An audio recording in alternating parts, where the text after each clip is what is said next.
Lá no alto do Calvário, este Deus crucificado já nos tinha resgatado no amor. Meu irmão e minha irmã, você que nos acompanha pelas redes sociais, deve ter visto aquela filmagem, live, que eu fiz com o padre Aguinaldo, da cidade de Muriaé. Ele me fez várias perguntas nessa live sobre a pandemia. E aí resolvemos gravar uma mensagem para você que nos acompanha. Antes de falar da pandemia, nós queremos falar sobre um grande mistério, o mistério da vida.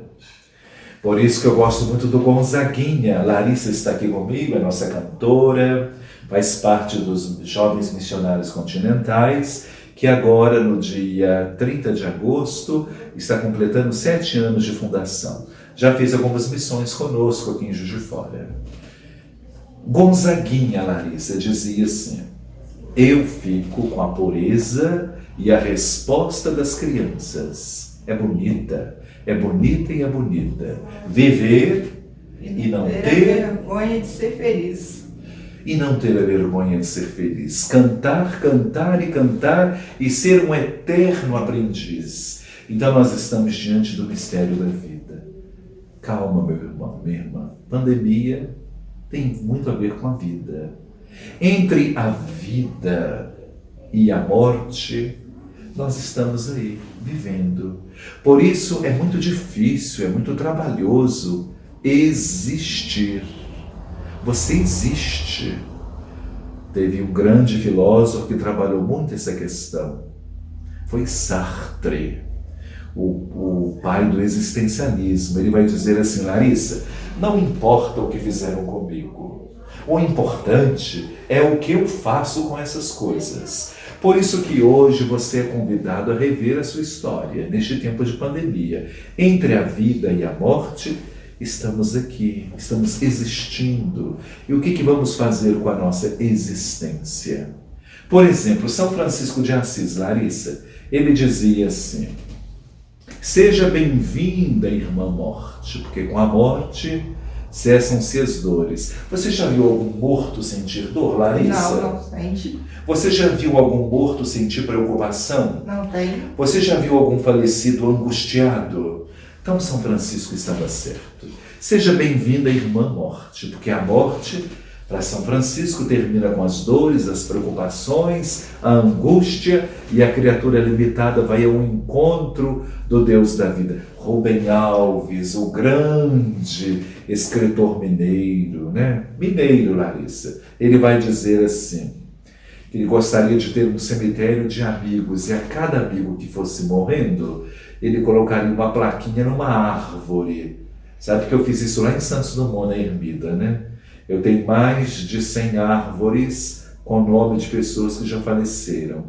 E ele vai dizer assim, juntamente com Augusto Cury, o grande escritor, dizendo que o velório deveria ser algo muito particular. Não pode ser público. Chega de tapinha e abraços, ele vai dizer assim, só o amigo respeita a dor. Só o amigo respeita as lágrimas. Então, a vida e a morte são dois mistérios. E aí, Larissa, como responder à pandemia? O Papa João Paulo II vai dizer assim, tem que ser com fé. A minha fé não começa onde termina a razão. O mistério é o pressuposto para se conhecer alguma coisa. É um mistério. Daqui a pouco nós vamos citar aqui o Papa Francisco. Mas você tem alguma pergunta sobre a pandemia? Então, padre, nós já estamos aí, né, há 5 meses de isolamento social. E como que nós podemos fazer, né, para driblar essa ansiedade, essa angústia, diante de todas as incertezas que vêm surgindo, né, durante esse período? Mas que pergunta inteligente. Como driblar as incertezas? Driblar com esperança. Por isso, Larissa, eu te respondo com a fala do Papa, numa mensagem que nós demos o nome de Urbi et Orbi, durante o momento extraordinário de oração em tempo de epidemia no adro da Basílica de São Pedro, no dia 27 de março de 2020. Lembra o Santo Padre subindo? Aquilo foi aquelas escadarias do Vaticano, né? Foi tão triste. E nós temos exatamente 5 meses. O Papa vai dizer assim, olha, ao entardecer, assim começa o Evangelho. Desde semanas que parece o entardecer, o Papa Francisco, está caindo a noite, densas trevas cobriram as nossas praças, ruas e cidades, apoderaram-se das nossas vidas, enchendo tudo de um silêncio ensurdecedor e um vazio desolador que paralisa tudo à sua passagem. Pressente-se no ar, Larissa. Nota-se nos gestos, as pessoas não estão se cumprimentando, dizem nos olhares, revemo-nos temerosos e perdidos, à semelhança dos discípulos do Evangelho. Fomos surpreendidos por uma tempestade inesperada e furibunda. E aí a tempestade desmascarou a nossa vulnerabilidade e nos deixou-nos a descoberto as falsas e supérfluas seguranças com que construímos os nossos programas. Com a tempestade, caiu a maquiagem. Você usa maquiagem, Larissa? Uso bastante. Então com essa tempestade e com essa pandemia, caiu a maquiagem dos estereótipos, é o Papa Francisco, com que mascaramos o nosso eu, sempre preocupado com a própria imagem, e ficou a descoberto uma vez mais aquela abençoada pertença comum a que não nos podemos subtrair, a pertença como irmãos. E ele vai dizer assim, porque sois tão medrosos? Você está com medo da pandemia? No início eu tive bastante. Eu tive Quanto várias medo, crises de né? ansiedade. E nosso Senhor vai dizer assim, avancemos. O Papa Francisco vai dizer assim, avance. Nós precisamos ser destemidos, pensando... Nós pensávamos que estávamos saudáveis num mundo doente e dizemos assim, Senhor, acorda. E esquecemos, Larissa, que o Senhor está conosco. Então, nesta mesma barca, que é a metáfora do mundo, está também a Covid-19, que nos ensinou a não ficar preocupado com tantas coisas supérfluas, a deixar tanto mimimi. Você sabe o que é mimimi? A deixar tantas preocupações que não levam a nada e nos fez pensar que somos iguais. Olha como que a Covid ela é justa. Morre o branco, o negro, o homem e a mulher, a criança, o jovem e o adulto, o rico e o pobre. Então isso nos faz pensar que neste tempo nós precisamos usá-lo para olhar para dentro de nós, à procura de uma verdadeira conversão. Eu estou encarando, viu, Larissa? E a igreja também, como uma oportunidade de sermos melhores. Você já deve conhecer alguém que morreu de Covid. Sim, eu perdi um tio. E aí, Larissa, nós podemos pensar, o seu tio morreu assim? Isso nos faz pensar quanta coisa que deveríamos morrer na nossa vida. Nos faz pensar também que é tempo de fazer o pleonasmo vicioso. Você conhece algum pleonasmo vicioso, Larissa? Entrar para dentro, sair para fora. Agride o ouvido, né? Entra para dentro, sai para fora. Tempo de pandemia é tempo de entrar para dentro e perceber que muitas coisas precisam ser mudadas na nossa vida.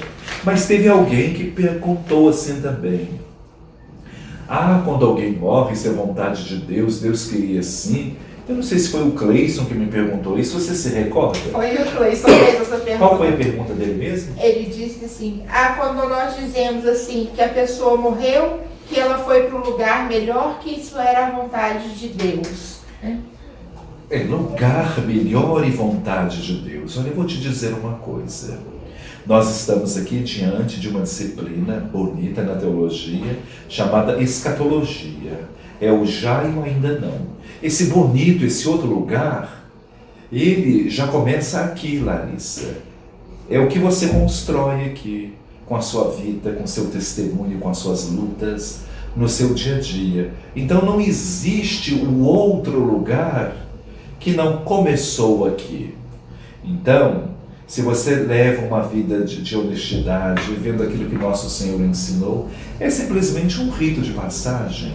Agora dizer assim, o fulano foi para um lugar melhor, isso é vontade de Deus. Será que ele foi para um lugar melhor? Não conhecia a vida dele, Deus é quem vai julgar. Vontade de Deus. Muitas vezes a gente quer aplicar a Deus as coisas que a gente não consegue responder racionalmente ou até mesmo pela fé. É vontade de Deus. Será que é vontade de Deus? Olha, lá no Evangelho tem um texto que Jesus estava pregando, Larissa, e alguém chegou assim, olha Senhor, sua mãe e seus irmãos estão aí fora e querem falar contigo. E Jesus olhou assim, olha, quem é minha mãe?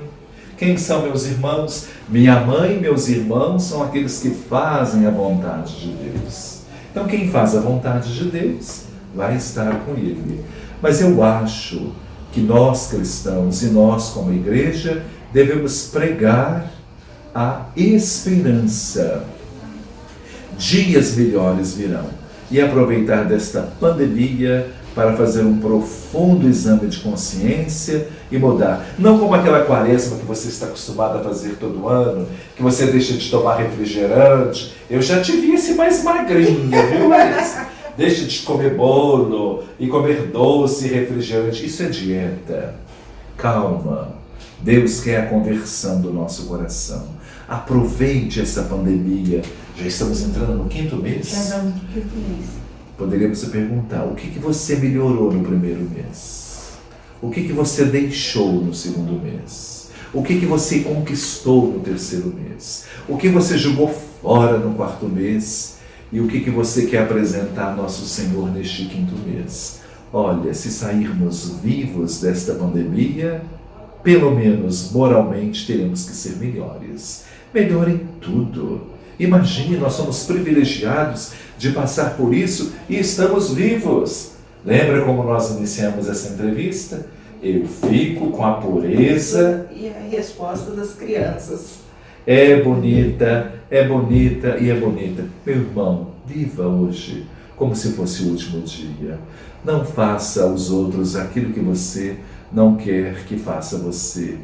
Fique com a consciência tranquila diante de Deus. Faça o bem, reze, não perca a esperança. Dias melhores virão. E escute, Deus está falando com você nesse tempo de pandemia e com certeza quer a sua, quer a nossa mudança. Mais alguma coisa, Larissa? Eu queria, quando nós entramos nessa quarentena, neste isolamento social, com aquele primeiro comunicado do bispo, eu e o senhor, nós estávamos juntos, aquele clima pesado, estranho que nós vivemos ao passar aquele comunicado e fecharmos a nossa paróquia, Se o senhor compartilha daquele sentimento comigo, e conforme vem passando esse isolamento social, o relaxamento, ainda estamos num momento de muita tensão, porque não sabemos o que está por vir, mas essa ansiedade que nós tivemos no início e tudo que vem acontecendo, que nos faz melhorar o nosso interior, o nosso modo de pensar, de agir com o outro, olhar para a nossa família mesmo, porque antes saíamos de manhã, voltávamos de tarde, mal tinha contato com os filhos, com o irmão, com o esposo, e hoje nós estamos aí todos em casa, convivendo diretamente com a nossa família.